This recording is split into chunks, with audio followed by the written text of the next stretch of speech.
নমস্কার বন্ধুরা, IPL 2026 match নম্বর 32 রাজস্থান রয়্যালসের সঙ্গে লখনৌ সুপার জায়ান্টের মধ্যে অনুষ্ঠিত হয়।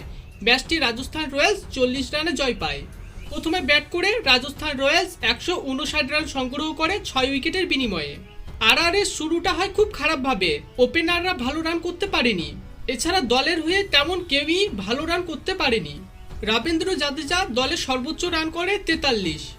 এলএসজির হয়ে মোহাম্মদ শামি, প্রিন্স ইয়াদব ও মহসিন খান দুটি করে উইকেট তুলে নেয়। আজকের ম্যাচে লখনৌ সুপার জায়ান্টের বোলারদের দারুণ দাপট দেখা গিয়েছে।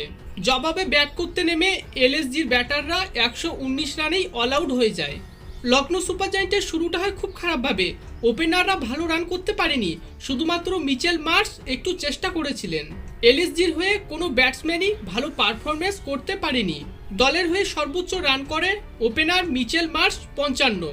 রাজস্থান রয়্যালসের হয়ে বল হাতে জোফরা আর্চার, নান্দে বার্গার ও ব্রিজেশ শর্মা দুটি করে উইকেট তুলে নেয়। জোফরা আর্চার একটি ওভার ম্যাডেন করেছিলেন এবং রবীন্দ্র জাদেজা ও রবি বিষ্ণুই একটি করে উইকেট নেন। রাজস্থান রয়্যালস ও লখনৌ সুপার জায়ান্টের মধ্যে অনুষ্ঠিত ম্যাচে প্লেয়ার অব দ্য ম্যাচ জিতেছে রবীন্দ্র জাদেজা।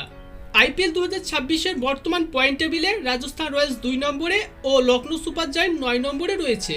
এই বছর রাজস্থান রয়্যালস দারুণ পারফরমেন্স করছে।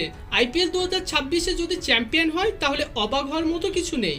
যদিও রাজস্থানের ব্যাটসম্যানরা ভালো রান করতে পারছে না বেশ কয়েকটি ম্যাচে। রাজস্থানের দুই ওপেনার বৈভব সূর্যবংশী ও যশস্বী জয়সওয়াল দারুণ পারফরমেন্স করে। তো বন্ধুরা, রাজস্থান রয়্যালস ও লখনৌ সুপার জায়ান্টের ম্যাচটি আপনার কেমন লেগেছে তা কমেন্টে অবশ্যই জানাবেন। ধন্যবাদ।